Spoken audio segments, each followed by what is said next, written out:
Hi, this is Molly Ringwald, and I'm going to be reading a summary new picture book, Splish, Splash, Splat, by Rob Scotton.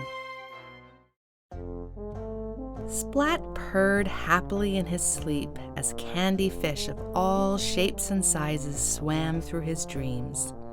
He reached out to catch one. When his mom threw open the curtains, "Time to get up," she called. The candy fish melted away. "Come back, little fishes," Splat sighed.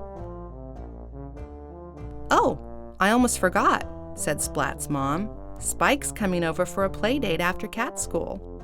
"Spike, Spike, Spike," spluttered Splat. "Spike will eat all of the candy fish and play with my toys until they break." "There will be plenty of candy fish, and we'll put away your favorite toys," said his mom. "Although, wouldn't it be nice if you shared?"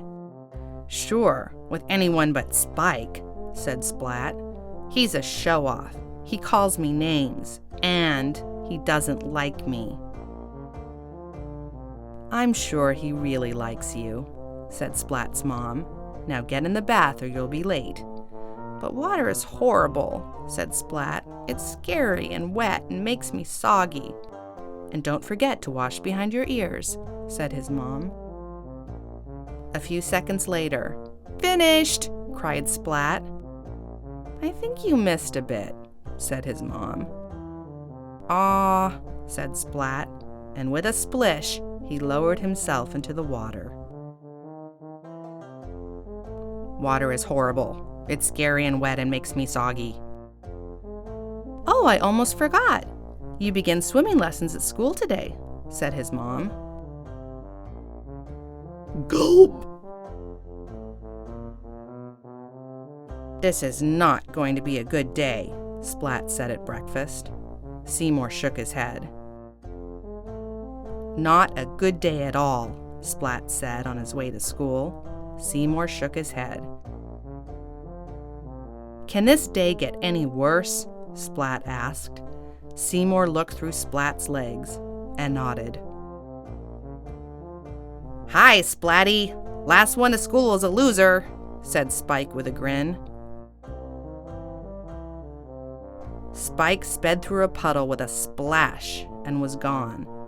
"What a show-off," said Splat. "This is definitely going to be the worst day ever." In class, Mrs. Wimpy Dimple made an announcement. "Today, class, we are going to learn how to swim."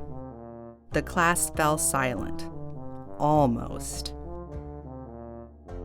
"Hurrah!" cheered Plank. "How weird," said Splat. "Class, to the swimming pool," continued Mrs. Wimpy Dimple. The class lined up by the pool.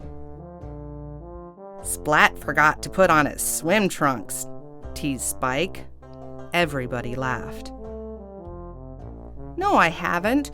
They're black and furry," Splat replied.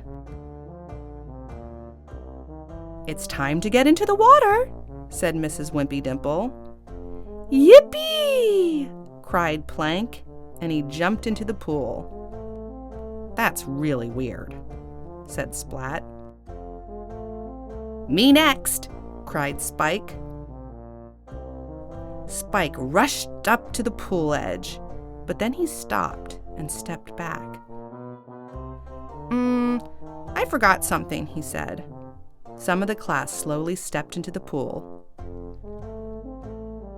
"Me next!" cried Spike again.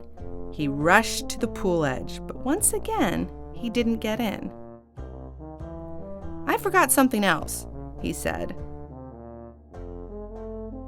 More of the class got into the pool. Soon, there were only 2 cats left by the side of the pool, Splat and Spike. "Come on in," said Mrs. Wimpy Dimple. "It's a lot of fun." Splat couldn't keep quiet any longer. "Water is horrible," he blurted, hiding behind Spike. Yes, it's horrible, said Spike, hiding behind Splat. Water is scary and wet, they cried together, and it makes us soggy. Splat was confused. He thought that Spike wasn't afraid of anything, but Spike was just as scared as he was. Splat felt sorry for him. Splat looked at Seymour. Aha, he thought. Then Spike saw the strangest thing. A candy fish floated in front of his face. Spike tried to catch it. He missed. He tried again and again, but still couldn't catch it. Then he made one last effort and finally, yum! Then Spike realized that he was standing in the swimming pool. How did that happen? He wondered. It doesn't feel horrible, or scary, or too wet, thought Spike. Hey, Splatty! Last one to the other side is a loser! If Spike can do it, so can I, thought Splat. He took a deep breath and jumped. Splat! It tickles, said Splat. Water's not horrible at all. Splat called to Spike. Last one to the other side is a loser. Later that day, Spike went over to Splat's house. He ate lots of candy fish and played with Splat's toys, but he only broke one. He also gave Splat the perfect present.